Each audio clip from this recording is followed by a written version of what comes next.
Alright, y'all, I watched Aftersun, so you didn't have to, and you are welcome in advance because it was as stupid as it normally is. They were right about one thing. It was a jam-packed episode, but it was jam-packed pretty much full of stuff we already know. I took a lot of notes because, like I said, it was a jam-packed episode for real, but okay, anyway, started off with Amy Schumer. Amy Schumer was like a guest. She called on video chat.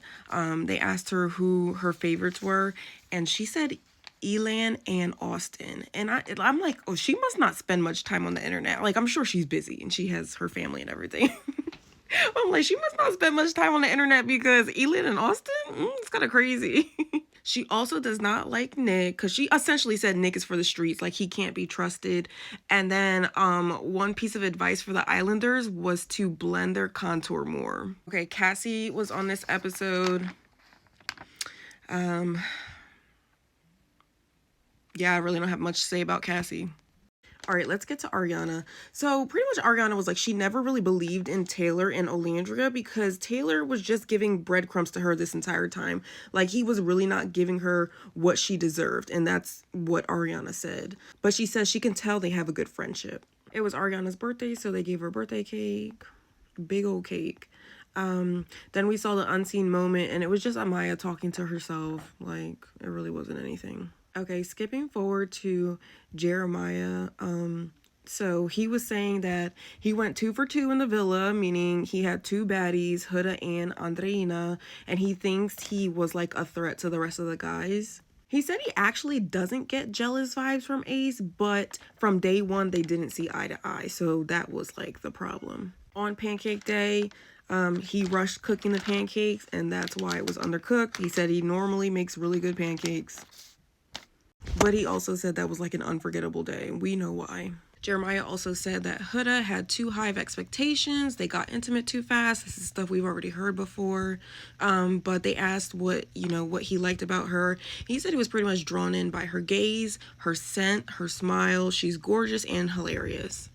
I like that he can still talk nicely about her. They asked him if finding out that she was a mom changed anything for him, and he was like yes and no. Essentially what he meant by that was, they're in an isolated environment right now, so it's not like he can engage with the child or anything like that. So he was just saying like, they would need to see how it was on the outside. But what I got from that is that he was not like turned off by her being a mom.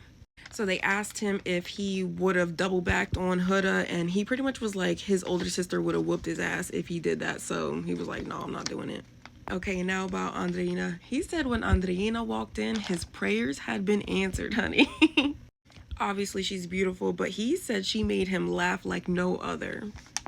And he said it stinks that he's not in the villa anymore because, obviously he would like to continue pursuing that with Andreina. Okay, so then they showed him the clip of Nick and Olandria's kissing soul ties. And Jeremiah was like, he was like making faces the whole time. And they're like, what do you think of that? And he's like, I don't know. I'm kind of caught off guard. But he said he low-key ships Nick Olandria. They asked him who he would like to see win. He said Austin because he's been a great friend. And then they said, well, what about a couple? And he actually picked Ace and Shelly. He said Ace and Shelly are a cute couple. Okay, so that was it for Jeremiah. Then we got to see Sierra and Amaya in the beach hut. Of course, Sierra and Cassie are friends on the outside, so that was like a little reunion. Amaya was just super sweet. Like, that's really most of what we got from her. And she said opportunely again, so I guess that's like her vocabulary for real. But she was really, really adorable. Love Amaya. Okay, so during this beach hut, they are back in the villa. Amaya said things are going amazing with Zach. He's very mature, very funny. But she's like, you never know what happens because, Love Island is crazy, but she's really happy as of right now. Then they asked Sierra about Nick leaving and then, coming back. And she said it felt like a breath of life came back to her when she saw Nick and Olandria walk back in the villa. Then they did this like rapid fire Q&A. They asked who's the best kisser. Sierra says Shelly. Amaya said Zach. Who's the best dancer? They both said Ace. Who has the best butt? They both said Andreina. What Casa boy would they sneak into the hideaway with? Sierra said Elan and Amaya said Zach, of course. Then they asked what throuple they would be in. Sierra said Nick and Iris. interesting.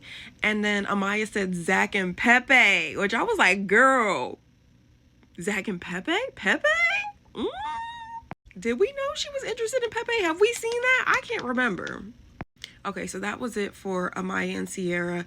Then they did the damn Villa Network news, like the VNN. I'm just like, oh my god. Like, I get it. Like, Selly and Sophie, like, I'm sure they didn't write this part of the show or whatever, but it just sucks. It's just so effing stupid. Like, it's literally not funny at all.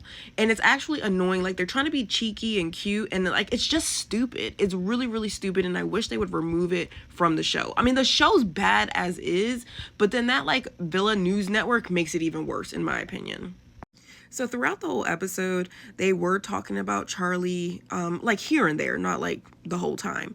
But you know how Charlie made that video saying he's going to keep his cat outside because Sally is allergic to cats. Well, they're like playing off of that, you know, multiple times throughout the episode. And I'm just like, okay, like enough of the Charlie references.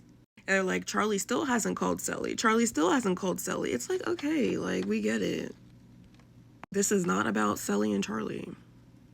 All right, then they brought Hannah in and they showed her some highlights. They played messages from the girls.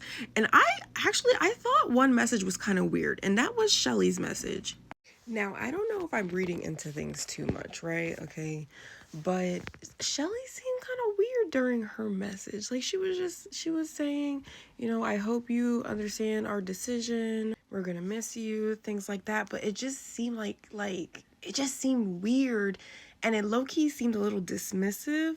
Like at the end, it was just like here, damn type of thing. But if you saw Aftersun, let me know if that's off. Because I don't know, I just felt it was weird. And then if you remember, people were talking about like what was the issue between them and Hannah? Like, or was there an issue between them and Hannah? Because when Hannah was leaving, the girls didn't seem like super upset about it.